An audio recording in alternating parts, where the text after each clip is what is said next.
لو قلنا الزار يعني النصب باسم الجن والاغتصاب بحجه العفاريت. اطباء علم النفس لما جم حللوا الموضوع ده قالوا ان طريقه الزار اللي هي الرقص والرياضه العنيفه، ودايما بيلعبوا في حته السر في الاحياء واللاوعي وطبيعي هرمون السعاده، ودايما بيكون الضحايا في الموضوع ده موضوع الزار بيبقوا من الناس عليه القوم في جو تفوح منه دخان البخور. تعالوا اوصف لكم في غرفه صغيره في احدى المناطق الشعبيه ودخان بخور طالع بشكل خفيف، لا وممكن يكون ريسبشن في احدى المناطق الراقيه. دايما بيكونوا مجموعه من اشخاص عشان يمثلوا عليك الموضوع صح، بيبقوا لابسين نفس اللبس بنفس الالوان، ودايما بيعملوا قدامك حركات ان كله بيرقص بشكل جنوني على اصوات دقات الطبول، ودايما بيشغلوا او بيقولوا اغاني غريبه ما تعرفش تفرق بينهم اللي بيغني ده راجل او ست. الحاجه الوحيده اللي انت ممكن تاخد بالك منها في كل اللي انت شايفه ده ان ممكن تلاقي بس واحده ست باينه في النص هي اللي بتدير المنظومه دي كلها. دايما بتلاقي الست دي اللي معمول الزرع عشان يقولوا ان هم بيطلعوا منها الجن.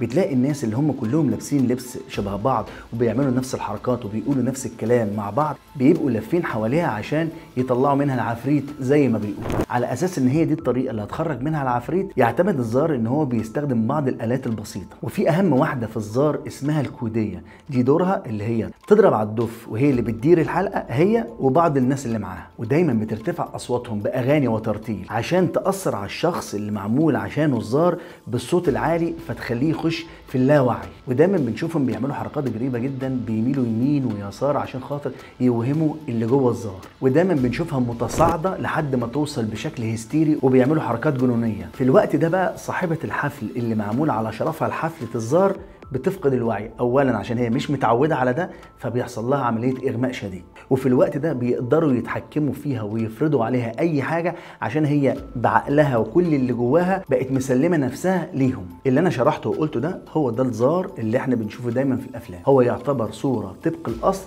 من الواقع. تعالوا بقى نتكلم عن الزار واصله وفصله. المعتقد الشعبي المصري المنتشر ان معظم الناس بتؤمن بالزار، ودايما بيقولوا ان هي وسيله عشان يخرجوا الجن من جسد المسحور. كانوا دايما بيشوفوا ان اي شخص عنده مرض، ده ما عندوش مرض لا، كانوا بيقولوا عليه ملبوس، فلازم نعمل له الزار عشان نخرج منه العفريت او الشيطان. احنا بس مش بنتكلم على مصر، ده في حتت كتيره جدا بينتشر فيها الزار زي السودان وجيبوتي، يعني في حتت كتيره مش مصر بس.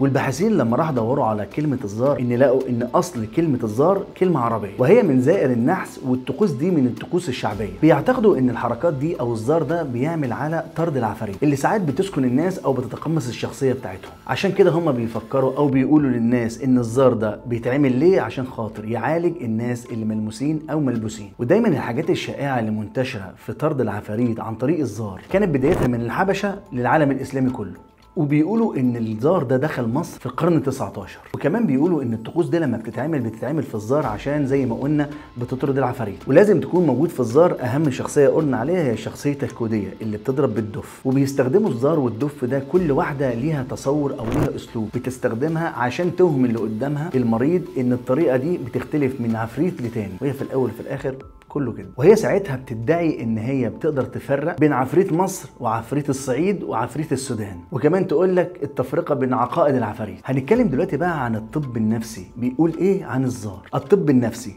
تنفيس وايحاء واشياء اخرى. قال الدكتور استاذ احمد عكاشه استاذ الطب النفسي بجامعه عين شمس ان هو عمل دراسات علميه عن الزار، وساعتها تم نشرها سنه 1968. وفي مراحل التحقيق عن الزار قال في التحقيق عن عرض الاغاني والطبول المستخدمه في الزار في احد المؤتمرات الاوروبيه في الخارج، والعلماء اللي كانوا موجودين في المؤتمر اعجبوا جدا بصوت الطبول والاغاني وقالوا ان هي بجد مؤثره جدا. ووضح كمان ان كلمه الزار في اللغه الابهاريه يعني الروح الشريرة، وقال كمان ان الزار موجود في مصر وجيبوتي والحبشه، ولازم يكون محتاج لقياده، وقلنا ان هي اسمها قياده كوديه اللي هي دايما بتقود الزار، ودايما لازم تكون ست قويه، وبيتبدى عليها سيدات من مختلف الطبقات من علية القوم لاقل حد في القوم. وفي البحث بتاعه قال ان في 8% من خريج الجامعه بيروحوا للزار، يعني متفتحين وبرضه بيعملوا الزار، وبالناس كتيره من المجتمع بدون ذكر اسماء حد. وقال كمان ان هو كان ليه صديق كانت زوجته بتعمل دايما زار بصفه دوريه في البيت عندها، على اساس ان هي كانت بتقول ان الزار ده بيطرد الشياطين من المكان. ووضح الدكتور احمد عكاشه ومعظم الناس اللي بيروحوا للزار بيبقى عندهم امراض نفسيه اللي هم بيعبروا عنها ببعض الالام اللي هم دايما بيحسوا بيها زي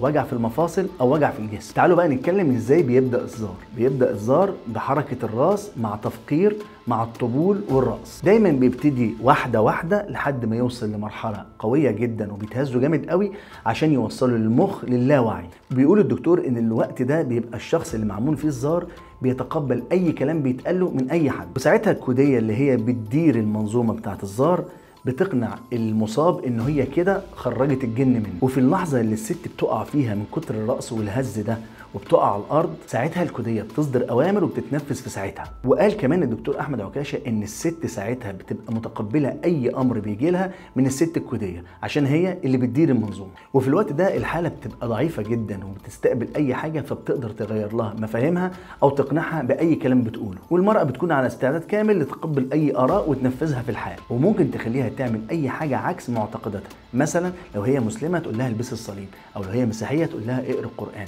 المهم تسيطر عليها وتوهمها. وساعتها الكوديه بتقول لها الكلام بس بتقوله لها 3 مرات ورا بعض، فهي بتتقبل ده وبتستقبله وبتنفذه بدون اي كلام. وساعتها بتقنعها بتقول لها ان كده خلاص انت بالفعل طلع منك الجن.